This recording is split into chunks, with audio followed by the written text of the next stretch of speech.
అస్సలాము అలైకుం నమస్తే అందరికీ. బేసన్ హల్వా కోసం ఒక కప్పు బేసన్, అరకప్పు నెయ్యి, అరకప్పు పంచదార, పావు కప్పు మంచినీళ్ళు తీసుకోండి. నేను ముందుగానే యాలక్కాయలు కూడా క్రష్ చేసి ఉంచాం కచ్చా పక్కగా. ఇప్పుడు మనం ముందుగానే ప్లేట్ కూడా నెయ్యితో గ్రీస్ చేసి పెట్టుకోవాలి, తర్వాత మనకి టైం సరిపోదు. ఇప్పుడు పంచదార, వాటర్ 2 వేసేసి మనం బాయిలింగ్కి పెట్టాలి. ఈలోపు డ్రై ఫ్రూట్స్ చాప్ చేసి పెట్టుకోండి.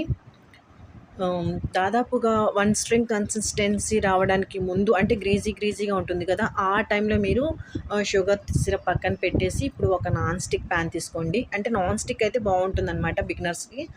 దీంట్లో ఘీ వేసి, ఘీ కరిగిన తర్వాత మనం బేసన్ వేసుకోవాలి. గుర్తుపెట్టుకోండి, మనం శనగపిండి ఎంతైతే తీసుకుంటామో దానికి సగానికి ఖచ్చితంగా నెయ్యి అయితే ఉండాలండి. పంచదార కూడా నెయ్యి ఎంత తీసుకుంటామో అంతే తీసుకోవాలి. మీరు స్వీట్ ఎక్కువ తినే వాళ్ళైతే కొంచెం ఎక్కువ తక్కువ అలా ఏం వేసుకోవద్దు. ఈ రెసిపీ నేను చెప్పినట్టుగానే మీరు ట్రై చేయండి, సూపర్ గుడ్గా వస్తుంది. ఫస్ట్ టైం ట్రై చేసిన వాళ్ళకి కూడా చాలా బాగా కుదురుతుందండి. కాకపోతే ఇప్పుడు మనం ఫ్లేమ్ ఆన్ చేసిన దగ్గర నుండి కూడా కంటిన్యూస్గా కలుపుతూనే ఉండాలండి, మధ్యలో ఆపకూడదు, మాడిపోతుంది. నేనైతే ఇప్పుడు యాలకుల పొడి వేశాను. మనం ఎప్పటిదాకా కలపాలి అని చెప్తే, ఈ బేసన్ మిక్చర్ ఉంది కదా, ఫస్ట్ కొంచెం లూజ్గా ఉంటుంది, ఆ తర్వాత దగ్గర పడుతుంది, ఆ తర్వాత మళ్ళీ ఈ రకంగా పల్చగా ఫామ్ అవుతుంది, తర్వాత మళ్ళీ దగ్గర పడుతుందండి. మనకు అర్థమవుతుంది. బ్రౌనిష్ కలర్లోకి టర్న్ అవుతుంది. మీడియంకి సిమ్కి మధ్య ఫ్లేమ్ పెట్టి మనం కుక్ చేసినా కూడా అప్పటిదాకా మనం కుక్ చేసి, ఇప్పుడు మనం పక్కన పెట్టుకున్న షుగర్ సిరప్ వేయాలి. షుగర్ సిరప్ హీట్గానే ఉంటుందండి, కొంచెం హాట్గానే ఉంటుంది, అదే వేసేయాలండి. ఫ్లేమ్ అనేది సిమ్లో పెట్టుకొని షుగర్ సిరప్ వేసి కలుపుకోండి. ఇది త్వరగానే అబ్జార్బ్ చేసుకుంటుంది, కాకపోతే కంటిన్యూస్గా మనం కలుపుతూనే ఉండాలండి.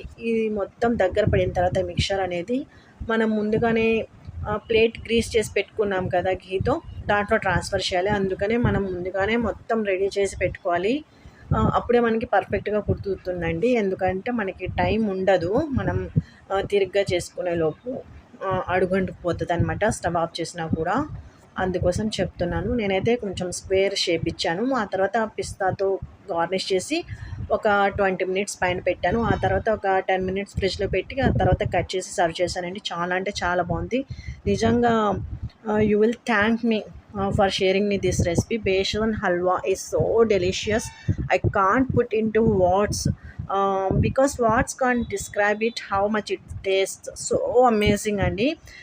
You definitely have to try this recipe. Please do like, share and subscribe to my channel. Thank you so much for watching. Take care. Bye bye.